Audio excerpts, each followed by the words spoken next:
We will continue our discussion on IC engine, and today we will discuss about octane number, Shetland numbers, and we will discuss about fuels, I mean and alternative fuels like methanol, ethanol, hydrogen, natural gas, etc. Before I go to discuss about octane number, Shetland number, let us first discuss about another one numerical problem that is related to thermochemistry.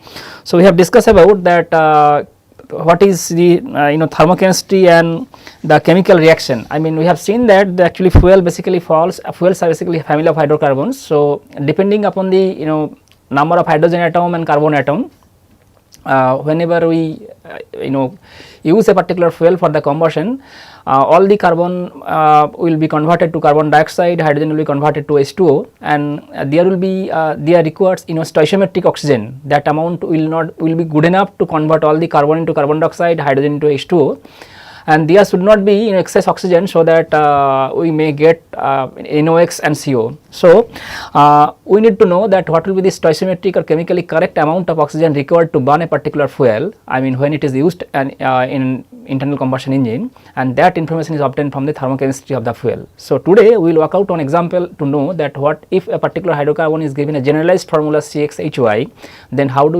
can we calculate the amount of oxygen required to burn that fuel to have an efficient combustion. That means there will be required amount of oxygen only, there should not be no excess amount of oxygen, and to get that amount of oxygen, what will be the amount of air required, and that will be supplied to the engine, and that we will come to know from the problem. In fact, we have solved one problem while I was discussing about carburation, and there we have seen that what is the air fuel ratio or fuel air ratio. Then we have discussed that take an example of a fuel. We have discussed that what will be the amount of oxygen required to burn that fuel, and that much amount of oxygen will come from a certain amount of air. So, then we have calculated the fuel air ratio and vice versa. So, today we will work out one example for the thermochemistry, that is combustion reaction,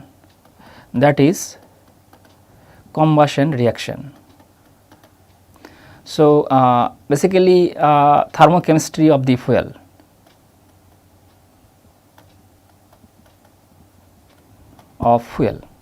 So, we will now write the problem. It is very important. So, if a fuel, so a hydrocarbon fuel, I am writing the problem. A hydrocarbon fuel is expressed as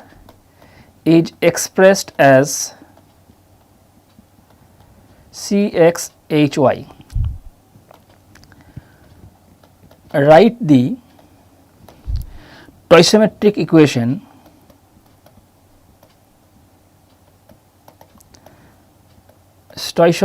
equation for this fuel. The fuel, it is also given, the fuel contains 84% by mass, 84% by mass of carbon and 16% by mass of hydrogen. Determine the stoichiometric air fuel ratio. Determine the stoichiometric, or which is sometimes known as chemically correct air fuel ratio.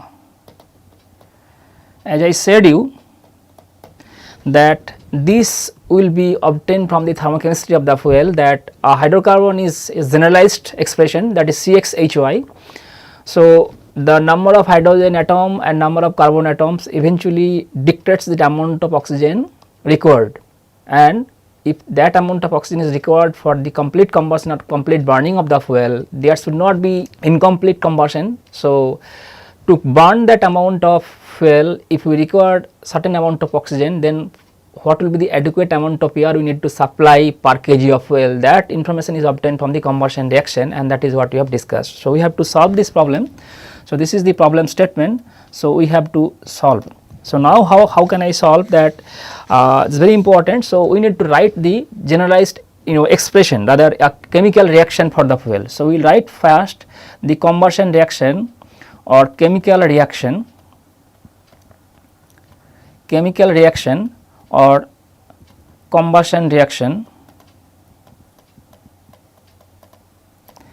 taking this fuel CXHY. This is the most generalized expression, that is why I have taken up this example. So instead of CXHY, if the hydrocarbon is given by formula, then it would be much easier. So CXHY is the fuel. So if I write the combustion reaction, of course it will be acting with oxygen, then it will produce carbon dioxide plus H2O, and this reaction is basically exothermic reaction. So it generates huge amount of heat.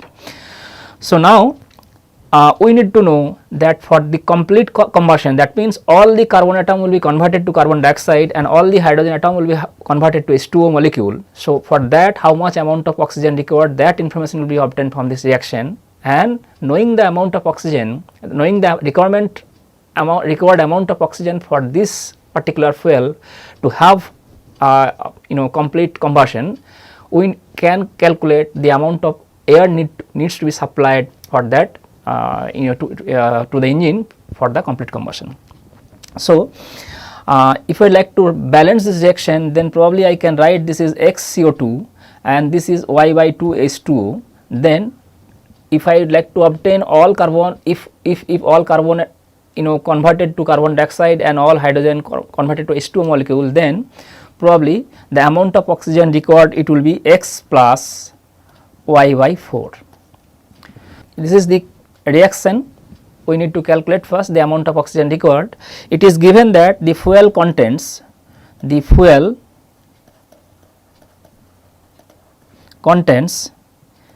84% by mass carbon, by mass of carbon, and 16% by mass of hydrogen, right. So H, then so what I can write, that as I said that all carbon will be converted to carbon dioxide. So mass ratio, if I calculate mass ratio, then 12 plus 32, it is getting 44, that is the molecular weight. So what I can see from this reaction, so if all the carbon is converted to carbon dioxide, then I can see from this reaction that 0.84, we can see that 12, okay, I am writing next slide. So we can see from this reaction that 12 kg of carbon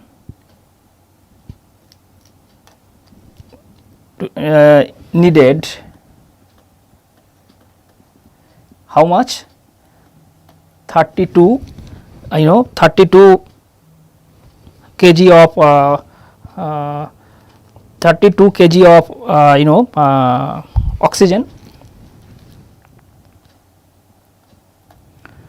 oxygen, then 44 kg of carbon needed, 32 by 12 into we required 84% by mass, so 0.84 kg of oxygen. So this is coming out 2.24 kg of oxygen required if the fuel contains 84%, that is what I have described, that 84% by mass of carbon. So that means for 0.84 kg of carbon needed 2.24 kg of oxygen to convert all the carbon atoms into the carbon dioxide. Similarly, if I write the reaction for hydrogen, then twice H2O plus O2, it will be twice H2O. That means 4, it is 32 and we obtain 36. So from this reaction we can see that 4 kg of hydrogen needed. 4 kg of hydrogen needed, 4 kg of hydrogen needed, 32 kg of oxygen, and then therefore we can calculate that 1.6 kg of hydrogen will be needed 32 by 4 into 0.16 kg of oxygen. Therefore it is coming out 1.28 kg of oxygen. So we have obtained the amount of oxygen required for the conversion of all the carbon atoms and hydrogen atoms into the CO2 and H2O. There will not be, so what is the amount of oxygen required? So that means the total oxygen needed is 2.24 plus 1.28, that is 3.52 kg.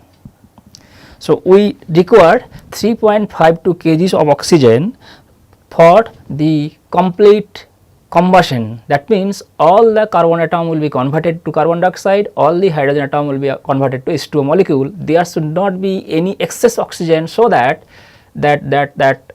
carbon dioxide again further can react and it may create CO2, and we may have NOx and carbon monoxide. So we have identified the amount of oxygen required for the complete combustion. Now we need to know that what will be the amount of air required to obtain this amount of oxygen, because we will get oxygen from the air supplied to the engine. So the total air needed, because we know that air 1 kg of air, 1 kg of air contains how much kg of oxygen, that is very important, that we need to know. So that information is very important, that what will be the amount of oxygen required for the complete combustion, or that is stoichiometric air fuel ratio, because without this information we cannot calculate. So 1 kg of air contains 0.232 kg of oxygen. So we know that if I supply 1 kg of air, then we will get 0.232 kg of oxygen. So to obtain, because we have calculated the, then that means therefore total amount of air needed for the complete combustion will be 0.23 kg of oxygen available from 1 kg of air. So we have calculated that 3.52 kg will be obtained from how much amount of air. So we can calculate that 0.232 kg of O2 is obtained or available in 1 kg of air. Therefore we can calculate that 3.52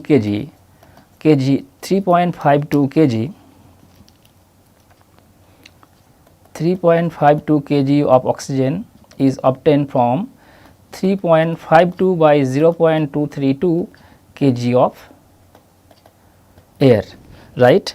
So then we can calculate what will be the air fuel ratio. So we know that, so this will be the air fuel ratio or fuel air ratio, that is very important. So 3.52 divided by 0.232 is the, this is known as the, so for 1 kg of burning of the fuel we require this kg of oxygen. So we can calculate air fuel ratio. So air fuel ratio will be 3.52 divided by 0.232, that is near about this will coming like this 15.1. So we have calculated that the stoichiometric air fuel ratio, that is 15.1:1. So this is the stoichiometric air fuel ratio that we have calculated. So we have obtained the amount of oxygen required for the complete combustion, and then we have calculated that to obtain that amount of oxygen, how much amount of oxygen how much amount of air need to supply. That means that means per kg of burning the amount of oxygen, amount of air is required is 15.1. So, the air fuel ratio will be 15.1. So, with this we have seen that by how we can calculate the required amount of that stoichiometric amount of oxygen or chemically correct amount of oxygen should be supplied for the complete combustion of a fuel having a generalized formula CXHY, and probably it will give you a clear picture that how we can calculate from a combustion reaction, that is from a thermochemistry of a fuel to have a efficient combustion. Okay. So, next we would like to discuss about very important aspect is that self ignition characteristics and octane number. So, it is very important that self ignition characteristics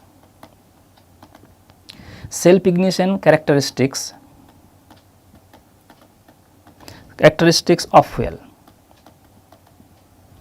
and from there we will discuss about octane number and cetane number, very important. So, what is self ignition characteristics of the fuel? So, that means we have seen that in case of a internal spark ignition engine or I mean even for the compression ignition engine, you have seen that if the temperature of an air fuel mixture is high enough, then mixture will self ignite. Rather, I mean in case of a spark ignition engine, we require an external agent like spark plug to ignite the fuel, but somehow if we can raise the temperature of the air fuel mixture that is being supplied through carburetor to a level, so that without it will self ignite, rather it will burn without needing an external agent like spark plug or source. So, the temperature above which this occur is known as self ignition temperature of the fuel. So, what I am telling that whenever I am using any particular fuel in a spark ignition engine, or in case of a I mean we do not require any spark plug or external agent for the compression ignition engine, because compression ignition engine itself, in a engine the high pressure and temperature, rather high, the condition of the air at the end of the compression itself allow the fuel to be self ignite. So, the temperature itself is so high that whenever fuel is sprayed through a fuel nozzle, the air fuel mixture self ignite. Now, in case of a spark ignition engine, we supply air fuel mixture through carburetor, then at the entire mixture is getting compressed during the compression stroke, and at the end of the compression stroke we need to switch on the spark plug, and the spark plug will ignite, rather it will ignite the mixture, rather combustion will start from there. And we will discuss one day about the combustion in SI and CI engine, and we will come to know that combustion start from the zone which is close to the spark plug. Now, now I have said that somehow if we can raise the temperature of the air fuel mixture that is being supplied in the into the engine cylinder. So, if we can raise the temperature by increasing the compression ratio, but by increasing the compression process to an extent that without needing any external agent like spark plug or source, the fuel mixture will self ignite. The temperature above which it occurs is known as the self ignition characteristic of the fuel. So, I am writing that if the temperature of the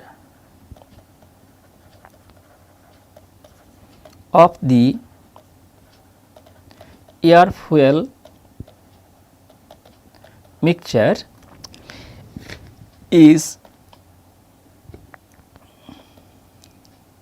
high enough,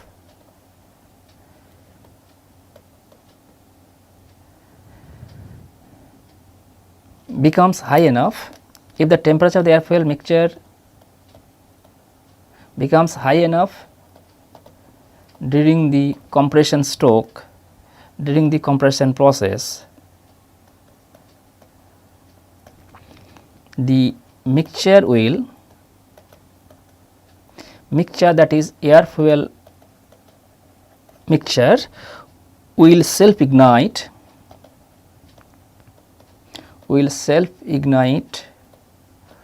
without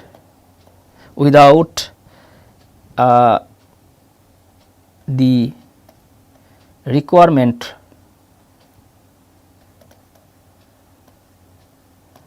of spark plug, which is an external agent,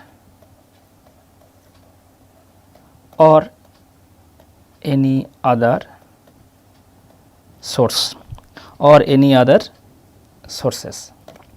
So, we have seen that the temperature, if we can raise to a level that we do not require any external agent to ignite the fuel, and this is very important, and the temperature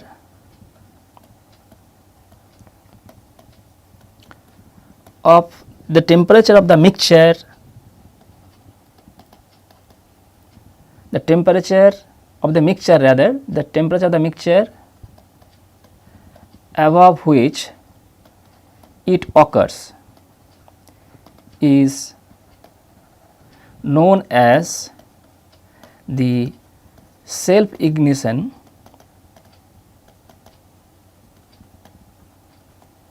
temperature of the fuel. Sometimes it is known as SIT. So, that means the temperature above which it occurs is the self ignition temperature, this is the basic self ignition temperature of the fuel. The basic principle of ignition in a compression ignition engine, the compression is high enough that this is of course for SI engine. So, this is I am talking about for SI engine, right. But as I said again, for the compression ignition engine, the temperature of the mixture,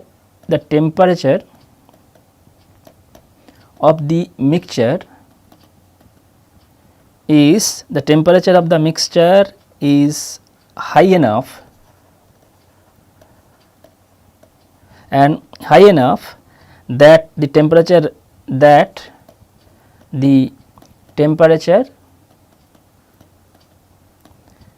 go above the self ignition temperature, go above the self ignition temperature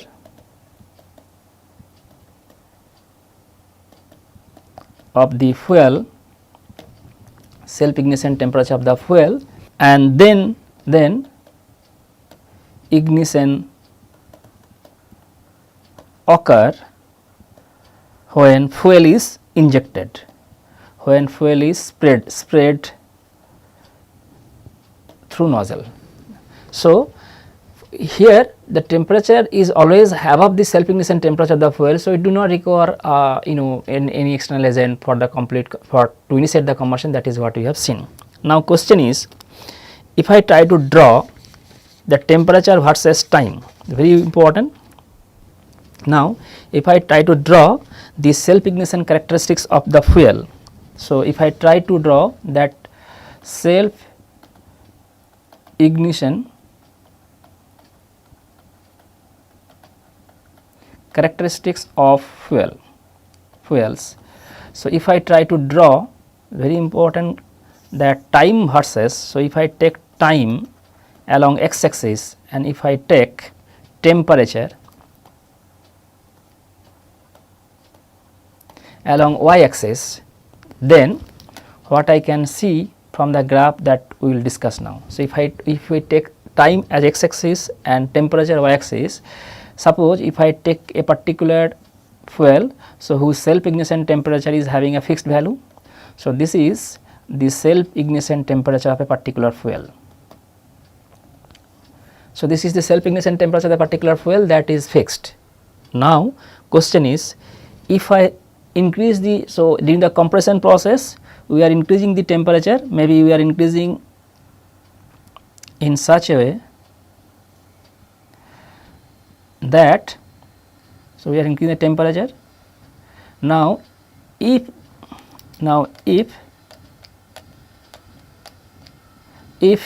the temperature is,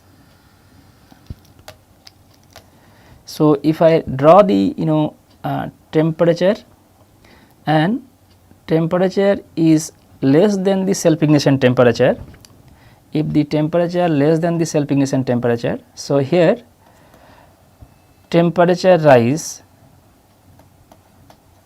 is less than the self ignition temperature of the fuel.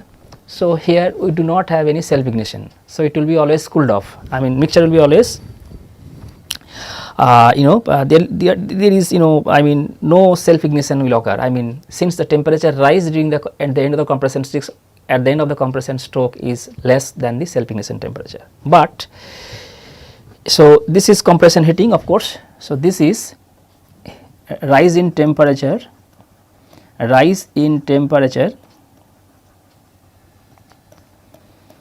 during compression stroke.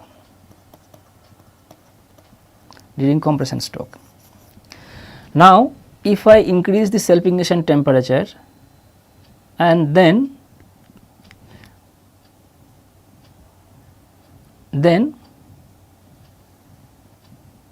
right, this is known as, so this is I will tell.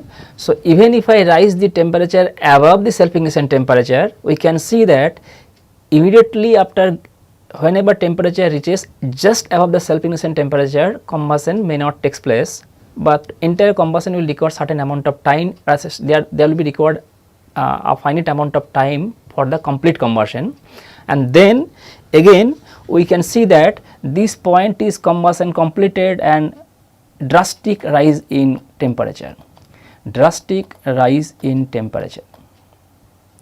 and so the moment when the temperature go above the self ignition temperature, then entire combustion is not completed, maybe fuel by mixture, self ignition has already been started within the mixture. Now question is, we require certain amount of time for the complete combustion, and then only you can see there is a drastic rise in temperature, the certain amount of time which is known as ignition delay of the engine. So this ID which is known as ignition delay of the, this is known as ignition delay. That means mixture will cool off, the mixture will cool off when the self ignition temperature is less than temperature is less than SIT, that is mixture will cool off, no combustion. If the self ignition temperature, if the temperature go beyond the self ignition temperature, even then we can see from this figure that we require certain amount of time which is known as ignition delay for the complete combustion. That means that if the mixture is heated to a temperature, so that means if the, what is ignition delay? If the mixture is heated above the self ignition temperature, then self ignition will occur, I mean after a short time delay,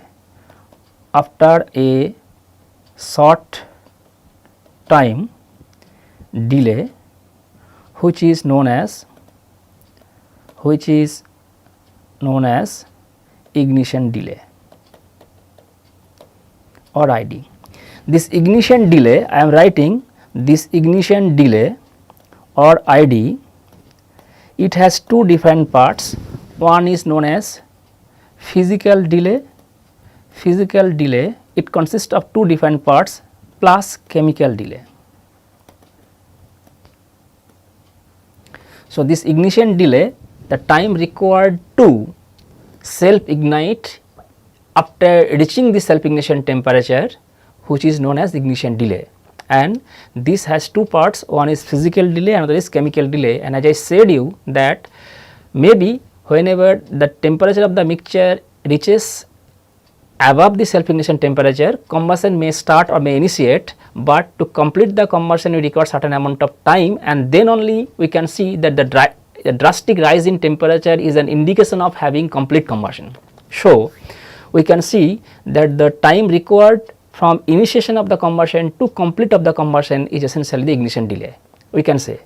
So I have written the definition that the mixture is heated above the SIT, then self ignition will occur, that is fine, after a short time delay, which is ignition delay. But this ignition delay physically signifies that the time required from the initiation of the combustion to the complete of the combustion, and it depends upon several factors, and that is why I have written here that the ignition delay can be decomposed into two parts, one is physical delay, another is chemical delay.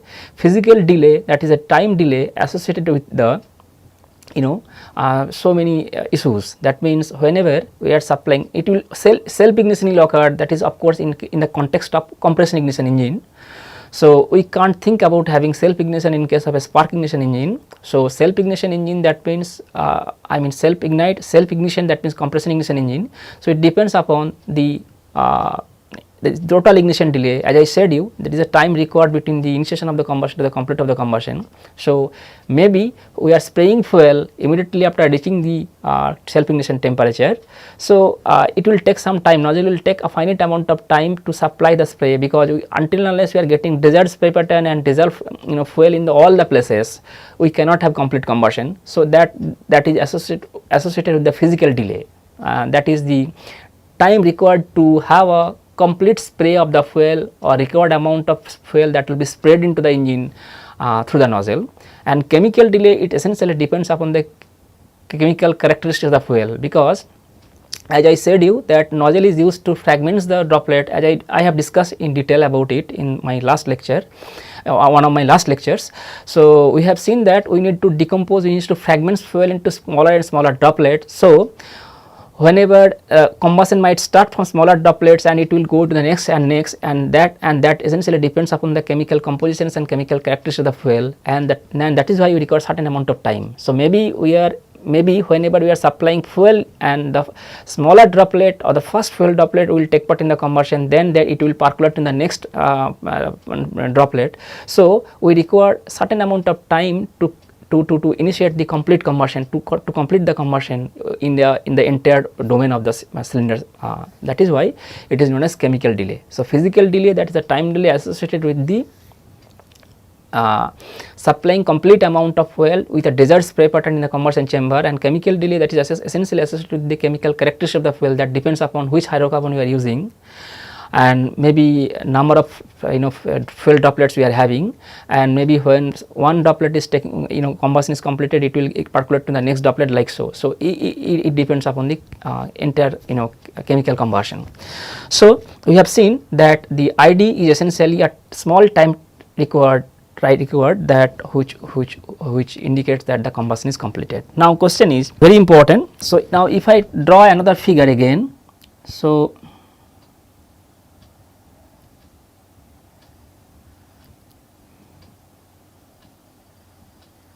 we can see that very important, that if we somehow can, this is important.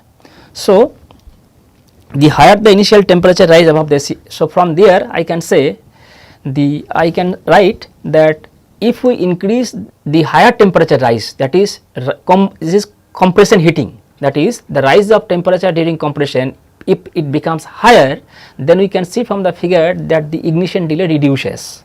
So even though we are using the same fuel, we cannot really make it zero the physical delay and the chemical delay, but physical delay, but chemical delay we can reduce by increasing the temperature, initial temperature of the mixture.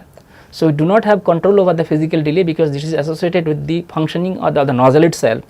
So what we can do, we can raising the temperature, initial temperature of the mixture to an extent, rather higher the initial temperature of the fuel mixture above SIT, lesser will be the ignition delay, and this less amount of ignition, the less time required will come from the fact that we require lesser amount of the chemical delay is getting reduced. So from this figure what we can see, that higher the rise in temperature, higher the rise of initial temperature,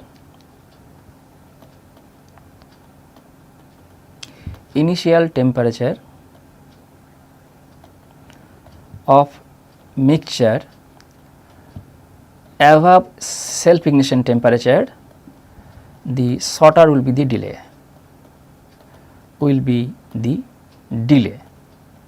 So that means by increasing it depends upon many things, air fuel ratio, presence of gases, density, and so and the values of SIT and ID, and so higher the initial temperature of the mixture above the SIT, the shorter will be the delay, and that delay we will take into account the It's the sort of reduction of the ignition delay will essentially comes from the reduction due to the reduction of the chemical delay period. So now this self ignition temperature as well as the ignition delay, this depends upon many things. What are the things? It depends upon temperature, pressure,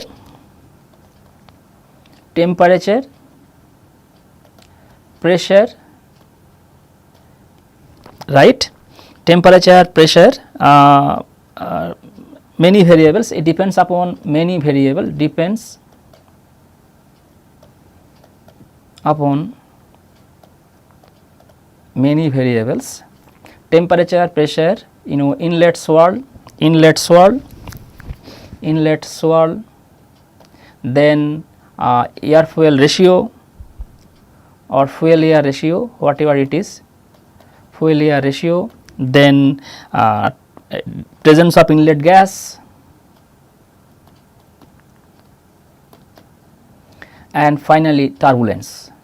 It is very important. We will discuss what effect this turbulence is having in the context of combustion, that we will discuss. So these are the different variables by which essentially dictates this self ignition temperature, ignition delay of a particular fuel. Now it is very important is that, so we have seen that in the context of SI engine, this self ignition temperature is very important, because it in a SI engine it won't compression heating won't allow the fuel to self ignite. So we have seen, and that is why you require a spark plug. Now we need to know another number, another numerical value, which is known as octane number. So what is octane number, right?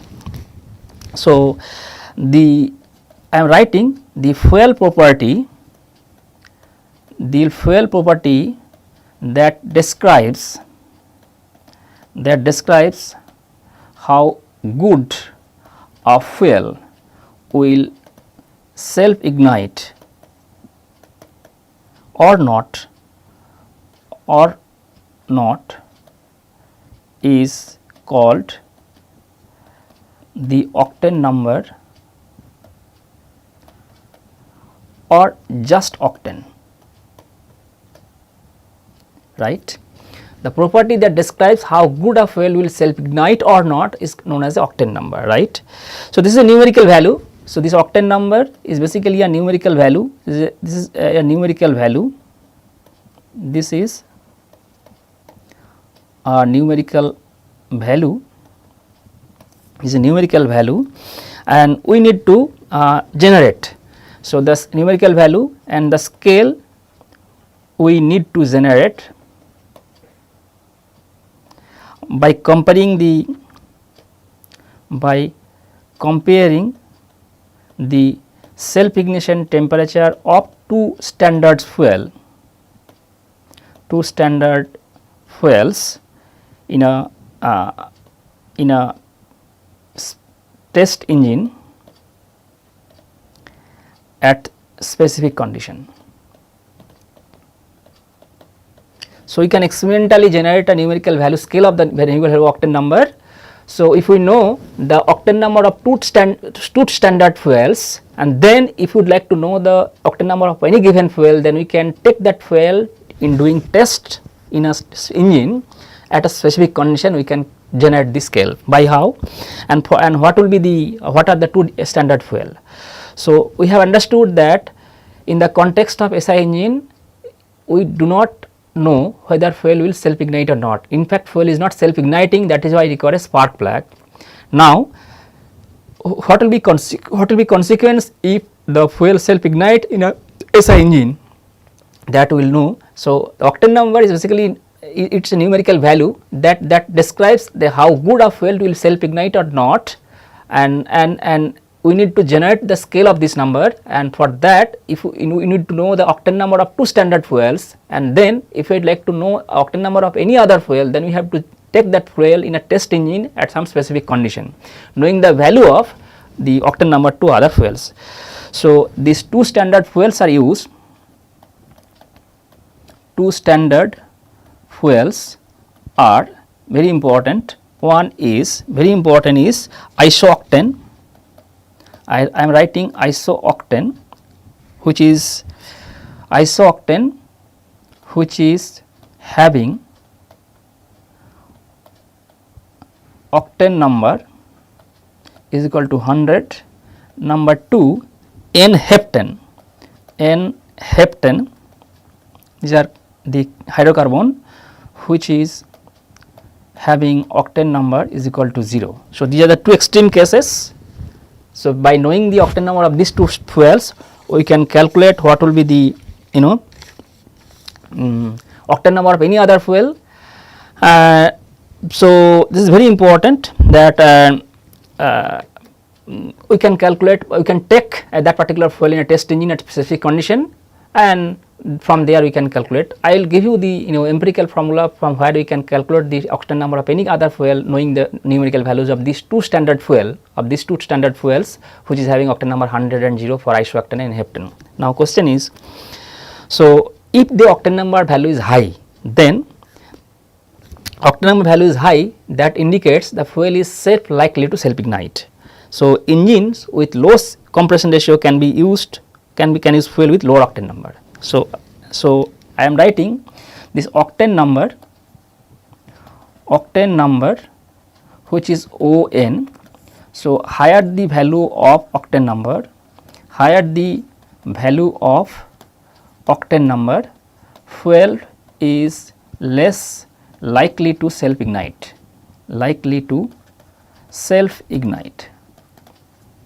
That means the fuel which is having higher octane number, it is less likely to self ignite. So, if I now from this, if I can say that engines which are having low compression ratio, that is spark ignition engine. So, low compression ratio engine, because compression ratio itself is low. So, in those engines we will be using can use fuel with low octane number,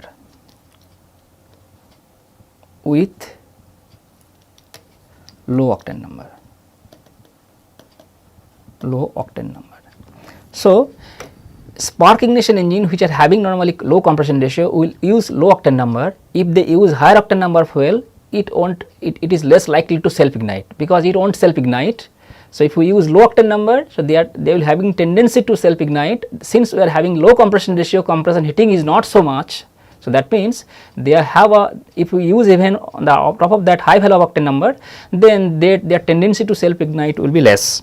So, if we use low octane number fuel, their tendency to self ignite will be fuel. So, even maybe although we are having spark plug, but still the compression heating will itself allows the temperature to go close to the octane number self ignition temperature, so that they might have a tendency to have self ignition. Okay. So, this is about the octane number that essentially describes that how good a fuel will self ignite or not. So, today I have discussed about the octane number. We have discussed about we have discussed one problem, we have solved one problem to know the what is the amount of oxygen required through the combustion reaction. We have seen and we have discussed the problem taking a generalized expression of the hydrocarbon CXHY. Then we have discussed that what is the self ignition characteristic of the fuel, and then we have discussed about a few important things, what is ignition delay and by how we can reduce the ignition delay, and we have discussed that self ignition temperature and ignition delay depends upon many variables, and one of the important variables is the turbulence. We will discuss that aspect while we are discussing about the combustion in SI and CI engine. Then we have discussed about octane number, which is basically numerical value, and it is generated from a experimental investigation taking two standard fuel which are basically isooctane and which are basically isooctane and N-heptane, which are having octane number 100 and 0 respectively. So, if you would like to know the octane number of any other fuel, then we can take that fuel in a particular test engine at some, and we can carry out experiments at specific condition. And then finally, you have seen that octane number, if the value of octane number is higher, the fuel will have self tendency to ignite, that is fuel is less likely to self ignite. So, naturally the engines which are having low compression ratio, that means their compression heating is not that much, they should not use the octane number fuel having higher octane number. So they will try to use fuel with low octane number. So the compression heating may raise the temperature very close to SIT. So they may start self ignition even without the support of spark plug. So with this I stop here today, and I will continue my discussion in the next class. Thank you.